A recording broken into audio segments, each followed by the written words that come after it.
Est-ce que vous vous souvenez de la dernière prédication qu'on a fait début juillet sur le livre de Néhémie? Je sais, c'est loin, il y a eu les vacances. Vous vous souvenez de ce qui s'était passé? Un petit peu. En un mot? Ils ont fait le premier culte après la reconstruction de la muraille, la remise en route du temple. Ouais. Et qu'est-ce qu'ils ont fait de particulier à ce temps-là? Quelqu'un se souvient? Ils ont relu le Torah. Oui, ils ont relu la Torah, ils ont redécouvert ce que disait la Bible. Et ce qu'on va faire nous aussi, si ça vous va. Vous savez, moi ce que j'aime dans la Bible, c'est que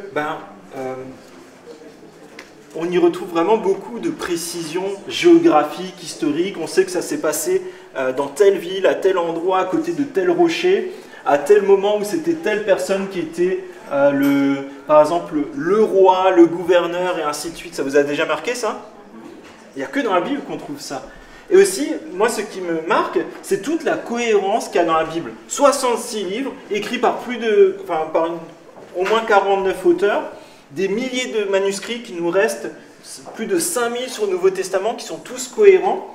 Et il y a un grand fil conducteur qui se déclare dans toute la Bible et qu'on retrouve encore aujourd'hui. Et ça, je pense que c'est seulement Dieu qui peut le permettre pour nous instruire.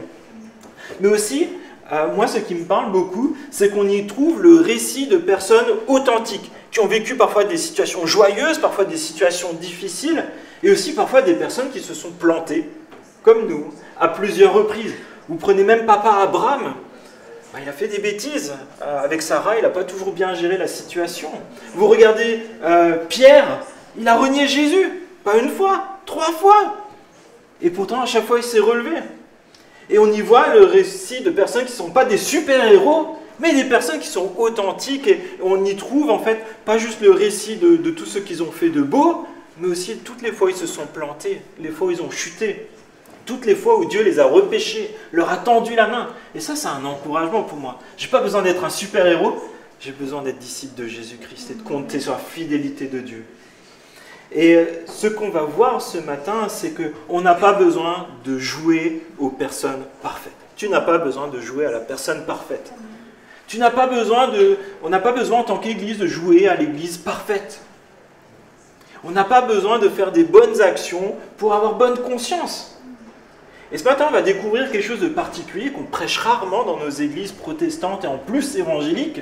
On va parler de la puissance de la confession. Là, il y en a quelques-uns qui ont eu peur. Alors, vous en faites pas, ça va bien se passer. Mais voilà, il y a une puissance dans la confession, c'est ce qu'on va voir dans le livre de Néhémie, les chapitres 9 et 10. On va faire pas mal de lectures bibliques et on va commenter un peu.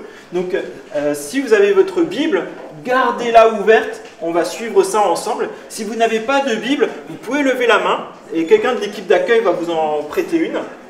Ou même vous l'offrir si vous n'en avez pas du tout. Tout le monde a une Bible? Super. 2 Bibles par ici, s'il vous plaît. 3. Je crois qu'on est en rupture de stock.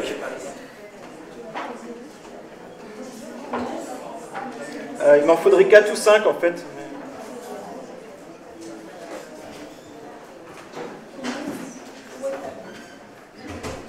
Bon, on a 0 Bible, je me suis trop avancé, désolé. Alors suivez sur les écrans, on fera mieux la semaine prochaine. Donc si vous avez la même Bible que moi, vous pouvez l'ouvrir à la page 338. Mais seulement si vous avez la même que moi. Hein. Et c'est Néhémie au chapitre 9.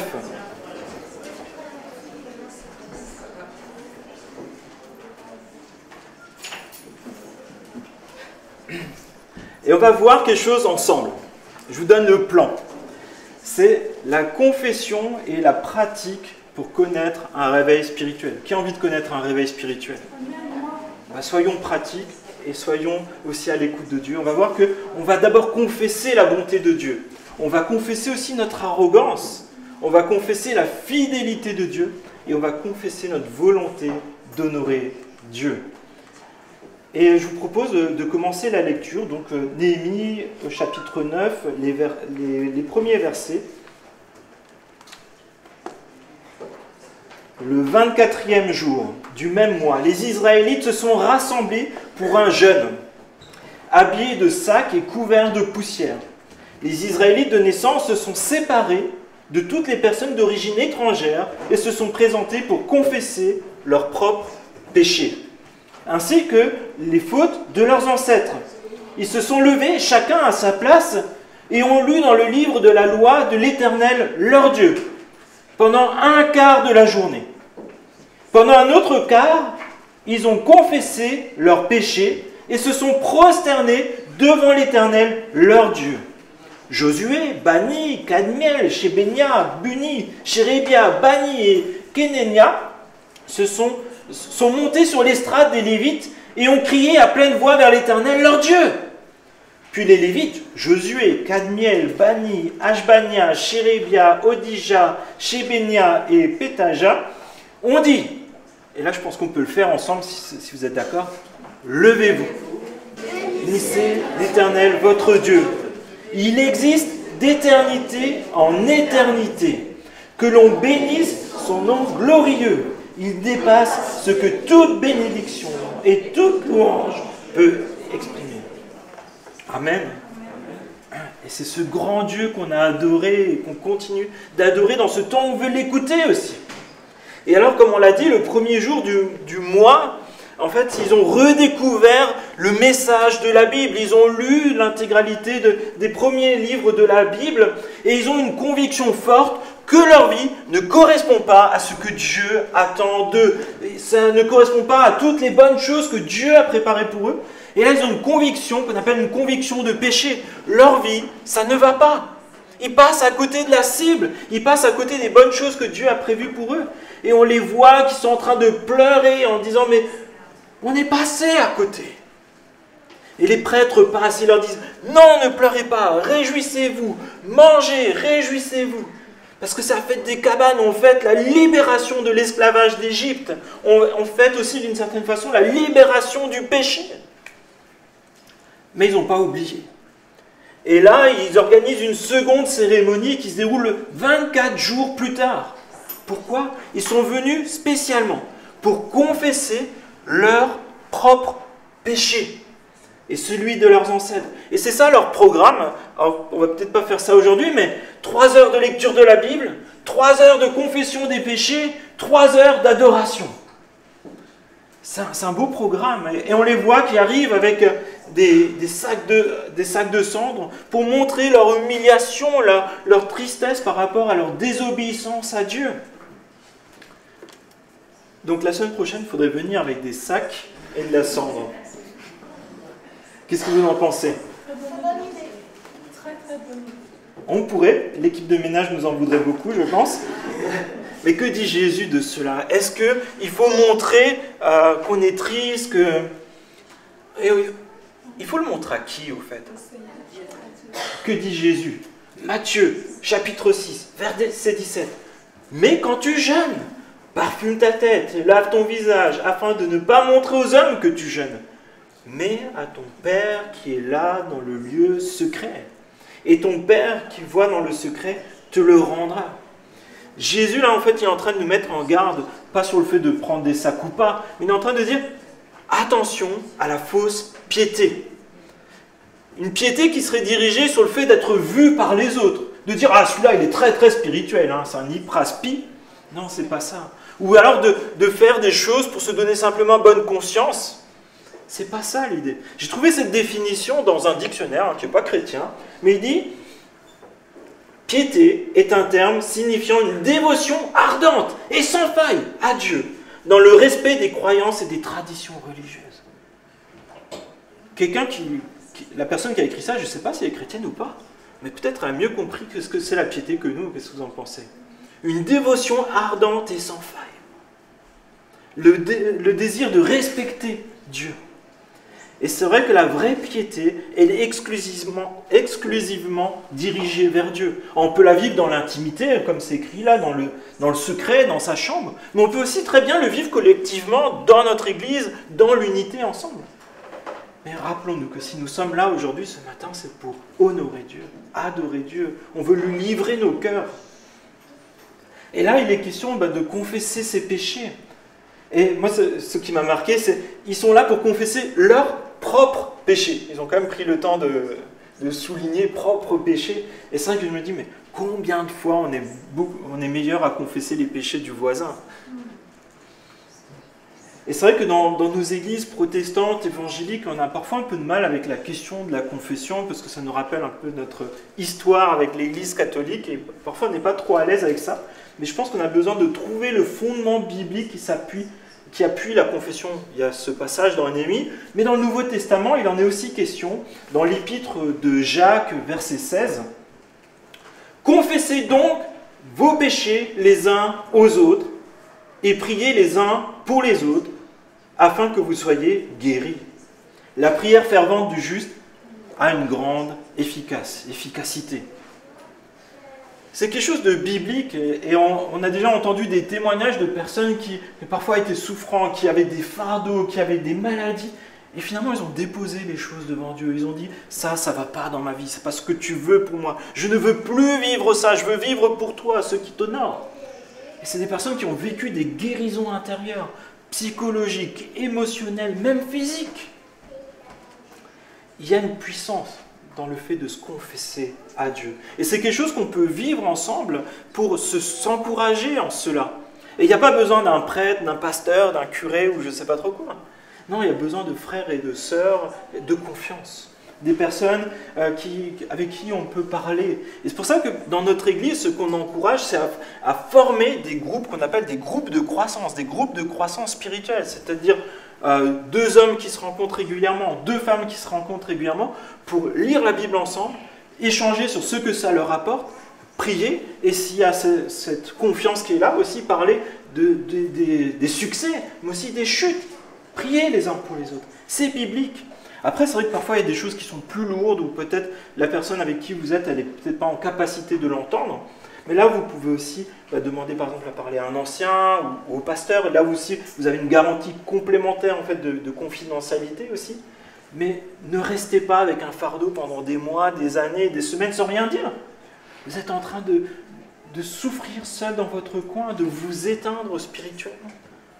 Déposez ça à Dieu. Et il y a des frères et des sœurs qui seront là pour vous. Alors, comment faire?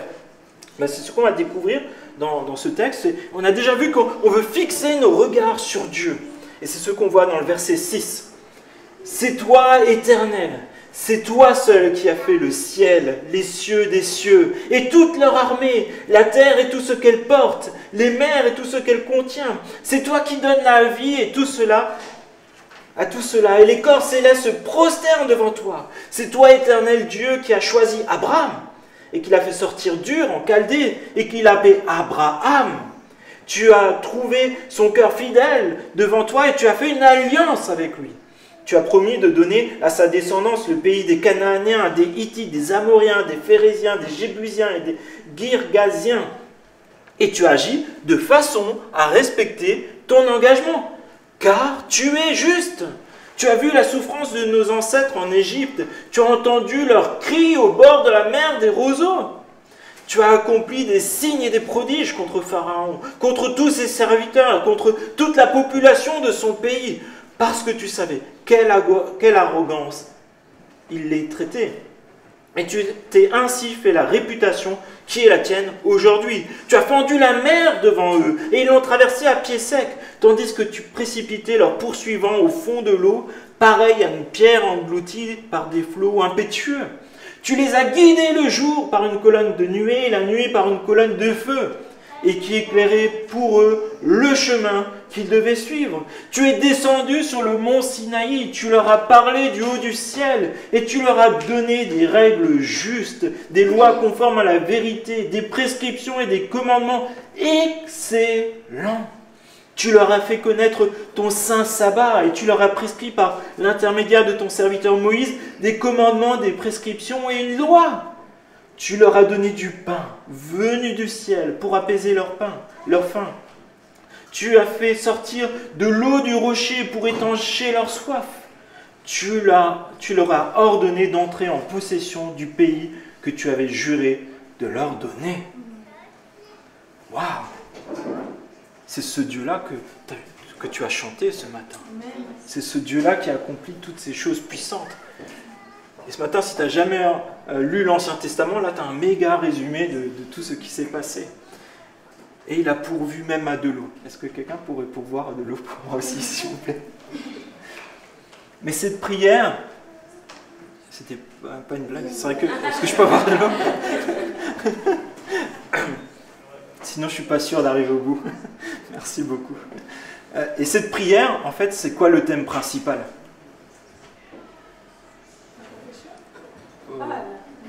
Bah, pour l'instant, ça parle de quoi? L'adoration, la reconnaissance de ce que Dieu a fait. La reconnaissance de ce que Dieu a fait. Dieu est fidèle, Dieu est puissant. Et comme il est fidèle et puissant, il tiendra sa promesse, c'est sûr et certain. Le peuple vient de lire à haute voix la Bible pendant 3 heures comme je viens de le faire. Je ne sais pas comment ils ont fait, mais ils l'ont fait. Et maintenant, ils sont en train de prier à haute voix pendant 3 heures. Merci.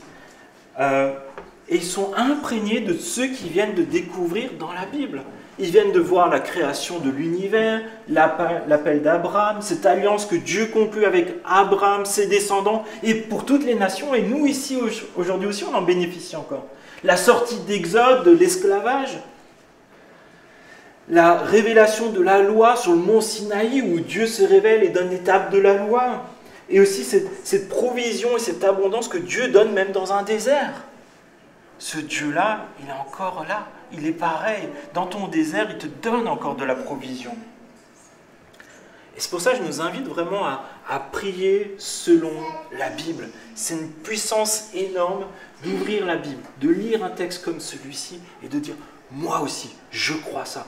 Dans mon désert, tu es là. » Je vous invite vraiment à avoir cette interaction avec la parole de Dieu. C'est des vraies personnes qui ont vécu ça. Ça s'est vraiment produit. Et ça peut se produire aussi dans ta vie. Tu vois la bonté de Dieu dans la Bible et tu peux la transposer à toute la bonté que Dieu a pour toi dans ta vie. Est-ce que tu te souviens de ce que Dieu a fait dans ta vie?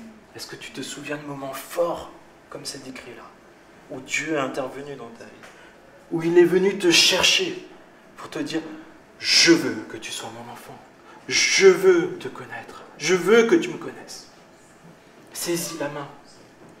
Et dans notre Église, on a vraiment à cœur de pouvoir grandir spirituellement, mais aussi dans notre vie de prière. C'est pour ça qu'on a déjà fait plusieurs carnets qui aident à la prière, comme celui-ci, qui est plutôt destiné aux femmes, mais les gars, vous en faites pas, c'est un peu girly, mais le texte, voilà, on s'y retrouve aussi. On a fait un carnet pour les enfants, pour apprendre à prier, avec des vérités bibliques, même des jeux.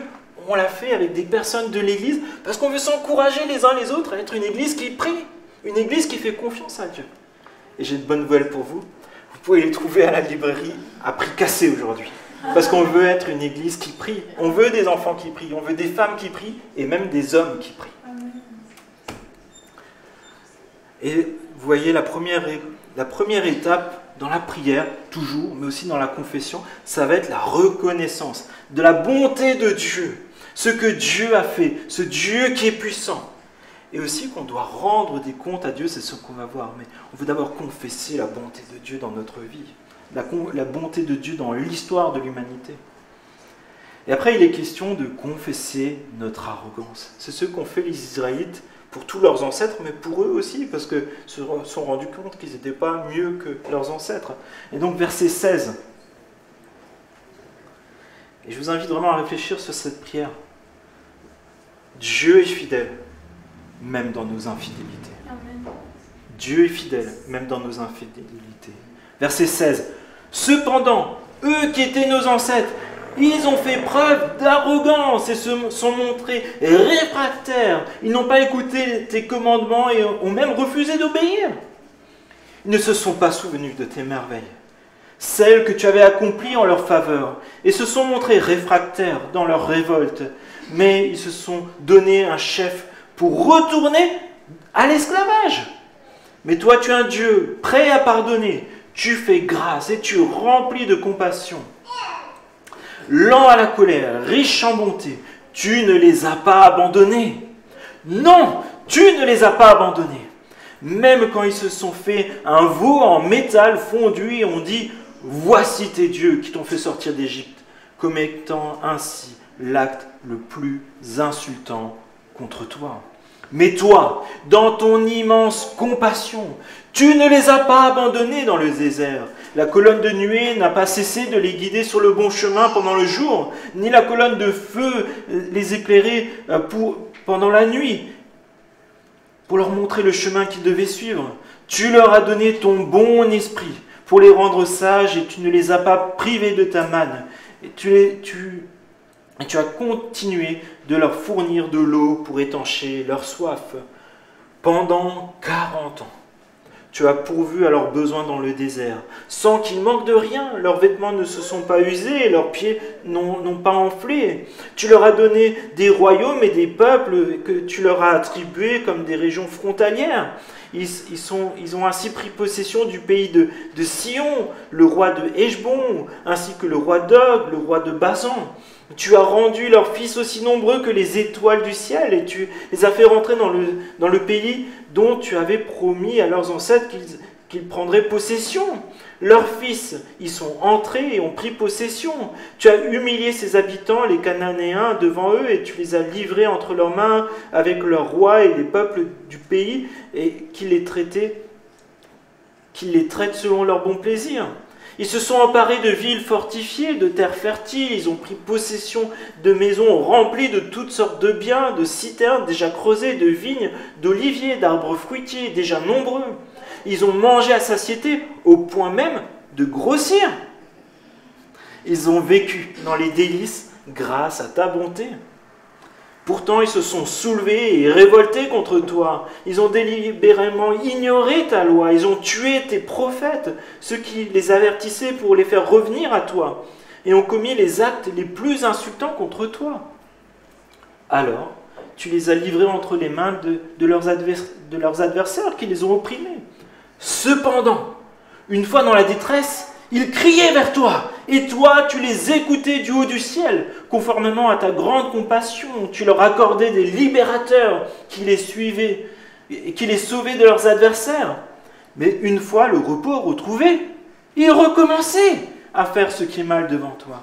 Alors tu les abandonnais à l'oppression de leurs ennemis qui exerçaient leur domination sur eux. De nouveau, ils faisaient appel à toi, et toi, tu les écoutais du haut du ciel, conformément à ta compassion, et tu les as délivrés de nombreuses fois. Tu les as avertis pour les faire revenir à toi.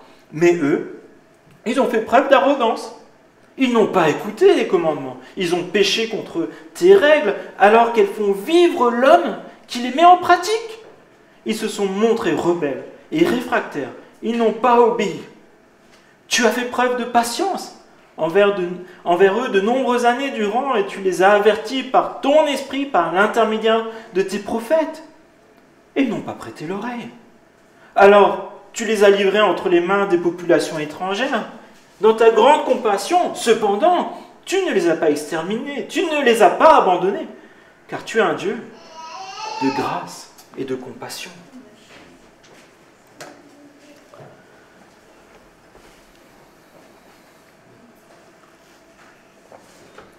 Ce récit, il retrace l'histoire d'Israël et on voit que c'est parsemé de révoltes qui sont fréquentes.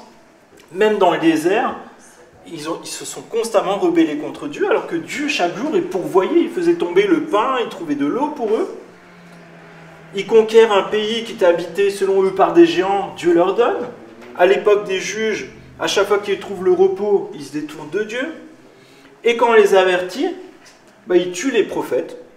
Et finalement, ils se retrouvent en captivité dans un pays étranger. Et ils viennent juste de revenir là, dans la ville de Jérusalem, plusieurs années et décennies plus tard, d'autres générations. Et c'est quoi les mots qui reviennent fréquemment dans ces versets? Vous avez une idée? Il ne nous a pas abandonnés. Autre chose? La compassion. La miséricorde. Mais, il y a beaucoup de mais et de cependant. Ouais, moi ce qui m'a marqué, justement, je l'ai mis dans le titre, c'est l'arrogance. Et moi ce qui m'a marqué, verset 29, Le peuple fait preuve d'arrogance, verset 30, Dieu fait preuve de patience. Et c'est ce grand Dieu-là, même si nous on est arrogants, même si systématiquement désobéis, on a ce Dieu qui est patient, qui est bon, qui est à notre écoute. Et aussi il y a des avertissements qui ne sont pas écoutés. Mais Dieu, même si tu l'abandonnes, Dieu ne t'abandonne pas. Alors, on pourrait facilement se dire, mais en fait, les Israélites, quand même, sont arrogants, sont rebelles, ils ne comprennent rien, ils n'apprennent rien de leurs erreurs. Et nous? J'ai vu des familles rentrer dans l'église. Dieu a produit des guérisons dans leur couple, dans leur famille. Il y a des miracles qui se sont produits dans la relation avec leurs enfants, dans leur travail, même dans la santé. Ils se sont détournés de Dieu. C'est tellement triste. On peut vivre de grandes choses et oublier qui est Dieu. Parce qu'on se concentre sur ce qu'on a reçu, mais plus sur la personne de Dieu. Et on a besoin d'y faire attention. Est-ce que c'est seulement les Israélites qui ont la nuque raide, qui sont têtus? Si on regarde l'histoire de l'Église, sur les 2000 dernières années, ce n'est pas vraiment des exemples non plus, je pense. C'est notre histoire aussi, les croisades, les persécutions, et ainsi de suite, qu'on le veuille ou pas. Dans notre Église locale, des choses, je pense qu'on en a honte. Et pour autant, Dieu nous donne de vivre ensemble cette Église aujourd'hui avec les bonnes conséquences de la grâce de Dieu, mais aussi les conséquences de notre désobéissance. Mais j'ai envie de te poser cette question. Qu'est-ce que tu as appris de tes erreurs et de tes chutes? Est-ce que tu en as appris quelque chose? Est-ce que tu as noté quelque part ce que tu as appris pour ne pas y retourner?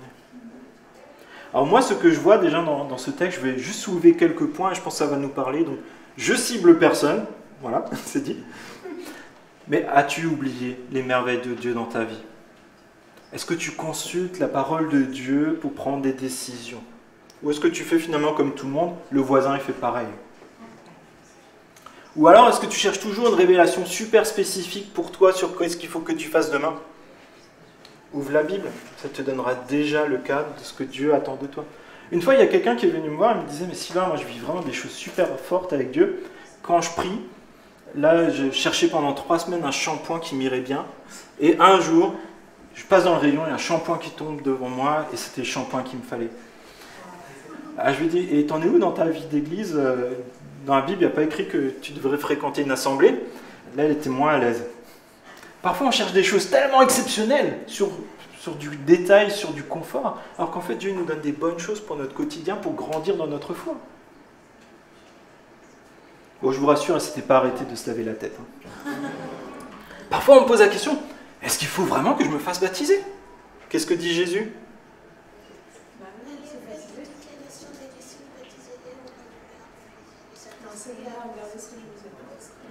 Voilà, bon, c'était pas très fort, mais allez vers toutes les nations, faites des disciples, baptisez-les au nom du Père, du Fils et du Saint-Esprit, enseignez-leur à mettre en pratique ce que je vous ai prescrit, et je serai avec vous chaque jour.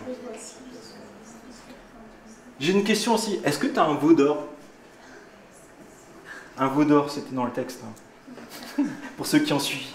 En fait, c'est un moment, Moïse n'était plus là, ils étaient perdus, ils se sont dit, on va faire un veau d'or.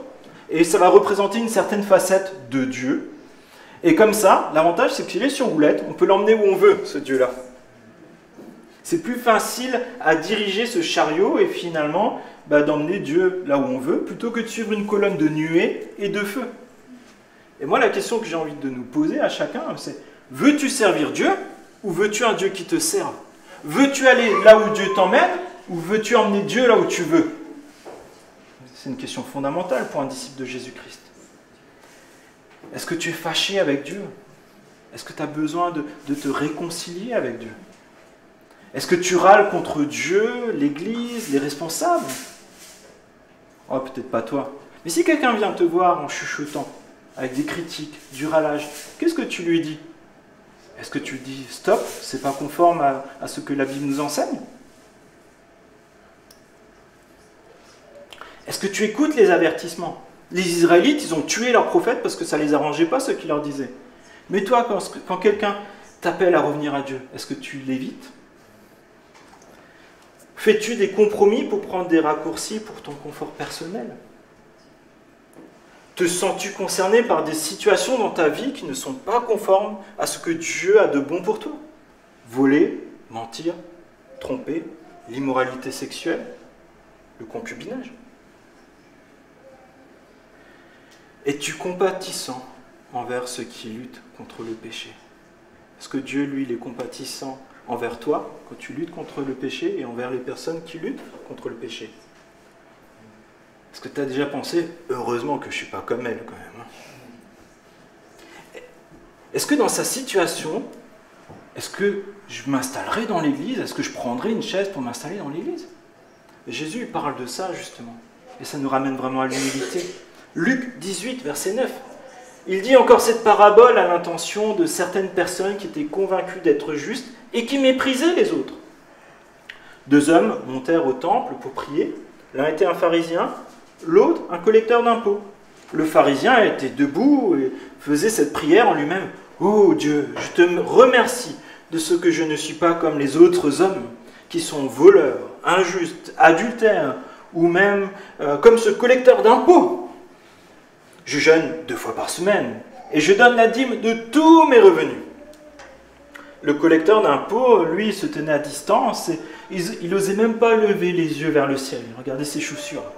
Mais il se frappait la poitrine en disant « Oh Dieu, aie pitié de moi, parce que je suis un pécheur. » Jésus dit, je vous le dis, lorsque ce dernier descendit chez lui, il était considéré comme juste, mais pas le pharisien. En effet, toute personne qui s'élève sera abaissée, et celle qui s'abaisse sera élevée. J'ai lu ça quelque part dans une église, visiblement ils avaient mis un écriteau, et ils ont dit, viens comme tu es, il n'y a que des gens imparfaits ici. Laisse le Saint-Esprit te transformer chaque jour. Confessons notre arrogance. Confessons notre besoin de Dieu. Confessons la fidélité de Dieu. Verset 32. Maintenant notre Dieu, toi qui es le Dieu grand, puissant et redoutable, qui garde ton alliance et ta bonté, ne considère pas comme insignifiant toute la souffrance que nous avons rencontrée, que ce soit nos rois, nos chefs, nos prêtres, nos prophètes ou nos ancêtres, ton peuple tout entier depuis l'époque de la domination des rois assyriens jusqu'à aujourd'hui. Pour ta part, tu as montré ta justice dans tout ce qui nous est arrivé, car tu as fait preuve de fidélité alors que nous avons été coupables. Nos rois, nos chefs, nos prêtres, nos ancêtres n'ont pas mis ta loi en pratique et n'ont pas été attentifs à tes commandements ni aux avertissements que tu leur adressais. Lorsqu'ils étaient dans leur royaume, jouissaient des nombreux bienfaits que tu leur accordais dans le pays vaste et fertile que tu leur avais donné, ils ne t'ont pas servi et ne se sont pas détournés de leur mauvaise façon d'agir. Et aujourd'hui, nous voici esclaves. Le pays que tu avais donné à nos ancêtres pour qu'ils jouissent de ses produits et de ses biens, nous y sommes esclaves. Ce qu'il produit en abondance est pour les rois que tu as placés au-dessus de nous à cause de nos péchés. Ils dominent selon leur bon plaisir sur nos corps et notre bétail. Nous sommes dans une grande détresse. Comprenez que Dieu a promis à Abraham, à ses descendants, qu'ils hériteront de ces terres d'Israël, de Canaan. Et Dieu a accompli sa promesse. Mais dans l'abondance, le peuple s'est détourné de Dieu pour se consacrer à son confort. Ils n'avaient plus besoin de Dieu.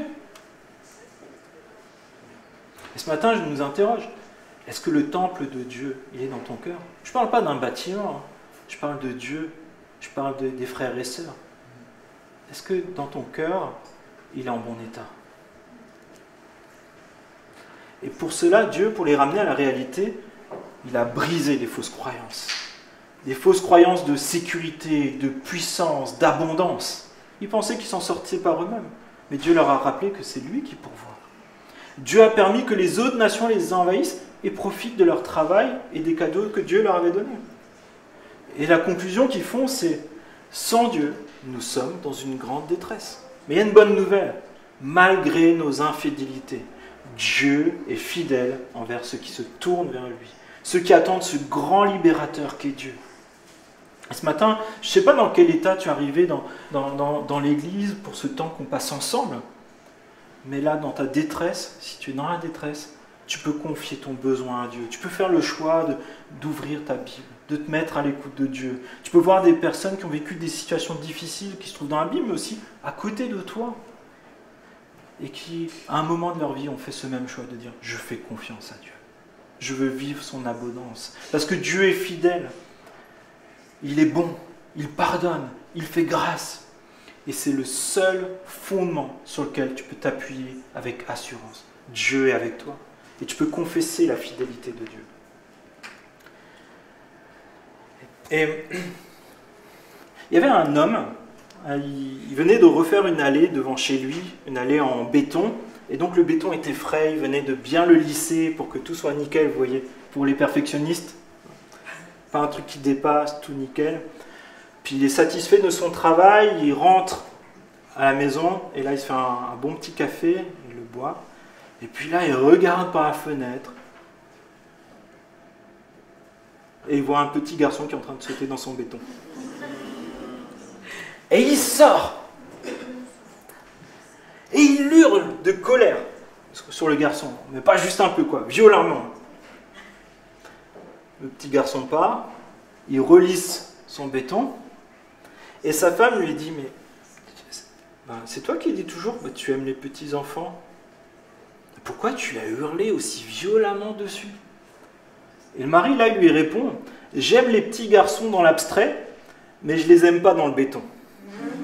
J'aime les petits garçons dans l'abstrait, mais je les aime pas dans le béton. » Et beaucoup de chrétiens sont pareils quand il s'agit de vérité spirituelle. Nous aimons dans l'abstrait, mais ne l'aimons pas dans le béton. Quand la vérité devient trop spécifique, lorsqu'elle nous rejoint dans notre confort, là où on a notre jardin secret, ça signifie que j'ai vraiment besoin de changer quelque chose dans ma vie, aujourd'hui, là ça va trop loin, on est dans le béton. Et tout chrétien, et même les non-chrétiens, veulent les bénédictions de Dieu. Ils veulent la paix avec Dieu. Ils veulent un renouveau spirituel dans l'abstrait. La joie, la paix, l'abondance, ouais. C'est génial, c'est un concept merveilleux, et c'est ce qu'on expérimente avec Dieu. Mais qu'est-ce que c'est quand on est dans le béton et que ça consiste à changer notre façon de penser, à parler autrement à ma femme, à mes enfants, quand ça tape à comment j'utilise mon argent, mon temps, la façon dont je gère mes affaires, mon assiduité à fréquenter l'église, à m'investir pour le royaume de Dieu. Là, on est dans le béton. J'imagine que quelqu'un dans la salle se dit « Mais là, Sylvain, t'exagères quand même un peu. Tu passes de la prédication à l'ingérence. » J'ai envie de te dire, peut-être, mais j'ai envie de te dire, qu'est-ce que Dieu souhaite pour ta vie? Il ne te souhaite pas des belles idées chrétiennes. Il souhaite que tu sois un disciple authentique et engagé qui applique la parole de Dieu dans chaque aspect de sa vie. Alors ça sera avec des luttes, des combats et des chutes, mais c'est ce que Dieu veut pour toi. Et c'est le peuple qu'on vient de lire, tout ce qu'il a vécu, il est passé par des épreuves et des chutes pour comprendre ça. Je t'en supplie, n'aie pas besoin de passer par toutes ces épreuves pour comprendre cela. À un moment, il est nécessaire de prendre des engagements concrets et pratiques. Et on va voir ce qu'a fait le peuple. Chapitre 10, verset 1. « À cause de tout cela, nous avons conclu un pacte que nous avons mis par écrit. Et nos chefs, nos lévites, nos prêtres y ont apposé leur empreinte. » Et donc il y a une liste de signatures. On voit Néhémie, le gouverneur, on voit des listes de prêtres, des listes de lévites, et des listes de personnes du peuple. Et verset 29, le reste du peuple, les prêtres, les lévites, les portiers, les musiciens, les serviteurs du temple et tous ceux qui s'étaient séparés des populations installées dans la région pour y suivre la loi de Dieu, y compris leurs femmes, leurs fils, leurs filles, et tous ceux qui étaient aptes à comprendre, ont apporté le soutien à leurs frères les plus influents. Ils se sont engagés sous peine de malédiction et avec serment à marcher en suivant la loi de Dieu donnée par l'intermédiaire de son serviteur Moïse à respecter et à mettre en pratique tous les commandements, les règles et les prescriptions de l'Éternel notre Seigneur. Nous engageons à ne pas donner nos filles en mariage au peuple qui habite le pays et à ne pas prendre leurs filles comme femmes pour nos fils. Ne leur acheter le jour du sabbat et le jour de fête aucune marchandise ou des céréales qu'ils amèneraient le jour du sabbat pour les vendre, à respecter le répit de la 7e année et à renoncer au paiement de toute dette. Nous nous imposons aussi les commandements par lesquels nous nous obligeons à donner 4 grammes d'argent par an pour le service de la maison de notre Dieu, pour des pains consacrés, pour l'offrande perpétuelle, pour l'holocauste perpétuel des sabbats, des débuts de mois, des fêtes et pour les éléments consacrés, pour les sacrifices d'expiation en faveur d'Israël et pour toute l'activité de la maison de notre Dieu. Nous avons tiré au sort parmi les prêtres, les lévites et membres du peuple pour déterminer quelle famille devrait apporter à quel moment fixe de chaque année l'offrande de bois destinée à la maison de notre Dieu. Ce bois, celui qui doit être brûlé sur l'autel de l'Éternel, notre Dieu, conformément à ce qui est écrit. Nous nous engageons à amener chaque année à la maison de l'Éternel les premiers produits de notre sol et les premiers fruits de tous les arbres, de tous les premiers-nés de nos fils et de nos animaux, conformément à ce qui est écrit dans la loi, à amener dans la maison de notre Dieu, aux prêtres qui font le service, les premiers-nés de notre petit bétail, de notre gros bétail.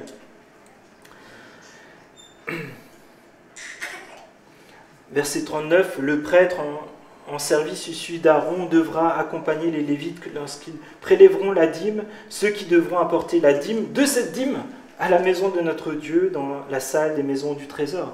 En effet, c'est dans ces salles que les Israélites, les Lévites, doivent apporter les prélèvements de blé, de vin nouveau, d'huile. C'est là ce que trouvent les ustensiles du sanctuaire et que se tiennent les prêtres qui font le service et les portiers et les musiciens. Nous n'abandonnerons pas la maison de notre Dieu. Waouh, il y a beaucoup de choses. Je vais essayer de simplifier un peu. Déjà, ce que je vois, c'est qu'il y a les responsables qui sont les premiers concernés, qui représentent le peuple. Et ce qui est important de voir, c'est que les responsables représentent les membres du peuple. Si les responsables ne sont pas consacrés, engagés, ne sont pas des exemples, ils deviennent des occasions de chute pour tout le peuple. Ça veut dire non aux demi-mesures, non à un quart de consécration. Par contre, s'ils sont consacrés, engagés, des exemples, ils tireront tout le peuple en avant vers l'adoration de Dieu. Deuxièmement, il y a la question des mariages. Et là, il est dit stop au mariage avec les autres peuples. Alors comprenez que ce n'est pas de la xénophobie, donc ça veut dire qu'ils n'en veulent pas aux autres peuples, loin de là. Mais même dans la généalogie de Jésus, vous voyez des personnes d'autres peuples célèbres, comme Ruth, et même Rahab, qui est une Cananéenne, à Jéricho, qui vivait même de la prostitution, et qui se retrouve dans la généalogie de Jésus. Dieu est grand, il est glorieux, il change nos vies, et peu importe nos origines, nous pouvons être enfants de Dieu et vivre quelque chose de glorieux. Mais il est question de ne pas se marier avec quelqu'un qui ne partage pas notre foi. Ce n'est pas une question de baptême, de fréquenter une église, ou de dire on est fils de chrétien, je suis petit je suis petit-fils de pasteur. Non, c'est pas ça. La question qui se pose, c'est est-ce que la personne que tu fréquentes, est-ce que c'est un disciple authentique et engagé de Jésus en parole et en acte, dans l'abstrait et dans le béton? Après, la question du jour du repos. Est-ce que ton travail, ton business, tes affaires passent avant Dieu? Pas dans l'abstrait, mais dans le béton. Où en es-tu dans ton calendrier? Est-ce que lorsque tu as quelque chose à faire pour Dieu, est-ce que tu arrêtes tes autres activités, y compris ton travail? Après, il est question de ne pas s'enrichir injustement. On avait vu qu'ils exploitaient, ils mettaient même des personnes en esclavage en utilisant des dettes. Après, il est question de contribuer au fonctionnement du temple, à l'entretien des prêtres. Et on ne va pas faire une prédication sur les offrandes, les dîmes et ainsi de suite. Là, ça prendrait un peu de temps quand même. Et je ne voudrais pas prendre de raccourcis. Mais je veux juste noter quelques points. Ce qui est donné en premier, c'est les premières récoltes. Le meilleur. Vous savez, c'est comme les jeunes pousses de salade. C'est ceux qui ont le meilleur. Les premiers fruits qui sortent, c'est les meilleurs. Les premières asperges, c'est les meilleurs. Est-ce que tu donnes le meilleur à Dieu en premier? C'est un échantillon, hein. C'est l'échantillon du meilleur. Puis on voit une seconde partie des récoltes qui arrivent par la suite. Puis après des produits qu'ils ont d'abord transformés. Ils ont fait du vin nouveau, de l'huile, de la farine, ainsi de suite. Donc ils ont préparé tout ça. Est-ce que tu prépares ce que tu offres à Dieu? Après, il ramène du bois pour continuer d'alimenter les offrandes. Donc c'est quelque chose de régulier, il y a une organisation autour de ça. Puis après, il ramène le bétail pour pourvoir aux offrandes d'adoration de Dieu, mais aussi pour entretenir les familles des prêtres qui sont au service. Après, ils viennent encore avec 4 grammes d'argent pour aider au service dans l'église, enfin dans le temple. Et après, ils viennent avec la dîme de 10% des revenus annuels. Et même, ce qui m'a marqué, la dîme de la dîme. Alors c'est vrai que quand on dit le Nouveau Testament, c'est que la dîme, je crois que là, non. Enfin, l'Ancien Testament, c'est que la dîme. Non, c'est qu'en fait, il y avait quelque chose de régulier qui se faisait au début, pendant, à la fin de l'année. Et en fait, il y avait tout le temps cette réflexion d'amener quelque chose de bon pour Dieu, pour le temple, pour l'adoration, pour le peuple de Dieu. Alors quand on dit le Nouveau Testament, je pense qu'il y a déjà une phrase, là où est ton trésor, là où est ton cœur. Où est ton cœur, où est ton trésor aujourd'hui?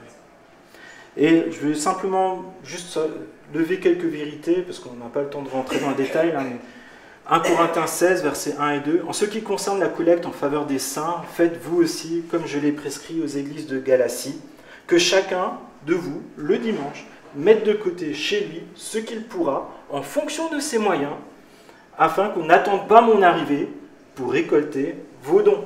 Donc là, ce qu'il est question, c'est en fonction de ses moyens, de manière régulière, de le préparer et d'être un bon gestionnaire de ce que Dieu nous confie. Et de ne pas attendre la dernière minute. Après 2 Corinthiens 9, verset 7, que chacun donne donc, comme il l'a résolu en son cœur, sans tristesse ni contrainte, car Dieu aime celui qui donne avec joie. Donc il est question de discernement, de demander à Dieu, aujourd'hui, vu ma situation financière, là où j'en suis, qu'est-ce que je peux te donner aujourd'hui? Qu'est-ce que tu attends de moi? Qu'est-ce qui serait bon? Et après, c'est Jésus qui dit quelque chose d'assez intéressant dans Marc, au chapitre 7, verset 11. « Mais vous, vous dites aux gens, tu peux dire à ton père ou à ta mère, j'aurais bien quelque chose à te donner pour t'aider. Malheureusement, c'est corban. C'est une offrande pour Dieu. » Parfois, sous prétexte de religiosité, on n'aide pas la première personne qui est en face de nous, y compris nos parents ou autres, parce qu'on dit que non, ça c'est quelque chose de précieux. En fait, dans ce qu'on fait, qu'on donne, qu'on prend soin les uns des autres, en fait, on honore Dieu. Mais après, il faut le faire avec discernement. Alors, quel principe retenir? Donner le meilleur, la première partie de nos récoltes, et pas uniquement les restes. Fixer une part de nos finances et de notre temps. Parce que ce n'est pas juste le chèque. C'est est-ce que tu donnes de ton temps pour Dieu? Est-ce que dans ton calendrier, tu mets des morceaux où tu veux servir Dieu?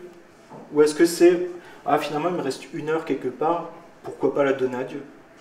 C'est pas pareil. Tu peux dire ça, mais est-ce que dans ton calendrier, il y avait quand même déjà un morceau qui était prévu pour ça?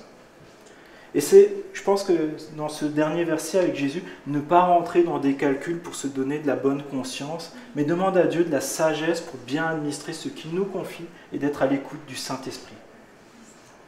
Et j'espère que comme ce peuple, nous pourrons dire tous ensemble, nous n'abandonnerons pas la maison de Dieu. Nous n'abandonnerons pas la maison de notre Dieu. Et c'est là où on peut vraiment, comme le peuple l'a fait, confesser notre volonté d'honorer Dieu. Alors peut-être ce que tu peux imaginer, eux ils l'ont écrit. Est-ce que pour cette année qui vient, on a la rentrée, ça tombe bien, hein? Est-ce que tu peux écrire ce que tu veux vivre avec Dieu cette année? Comment tu veux fonctionner avec Dieu cette année?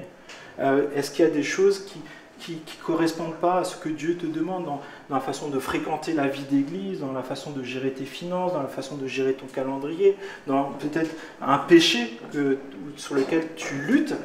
Est-ce que tu ne pourrais pas simplement l'écrire pour t'en souvenir? Je crois que Dieu, du moment où on veut lui faire confiance, qu'on prend cet engagement, il est fidèle, même si nous, nous sommes infidèles. Si nous, nous sommes faibles, lui, il est puissant.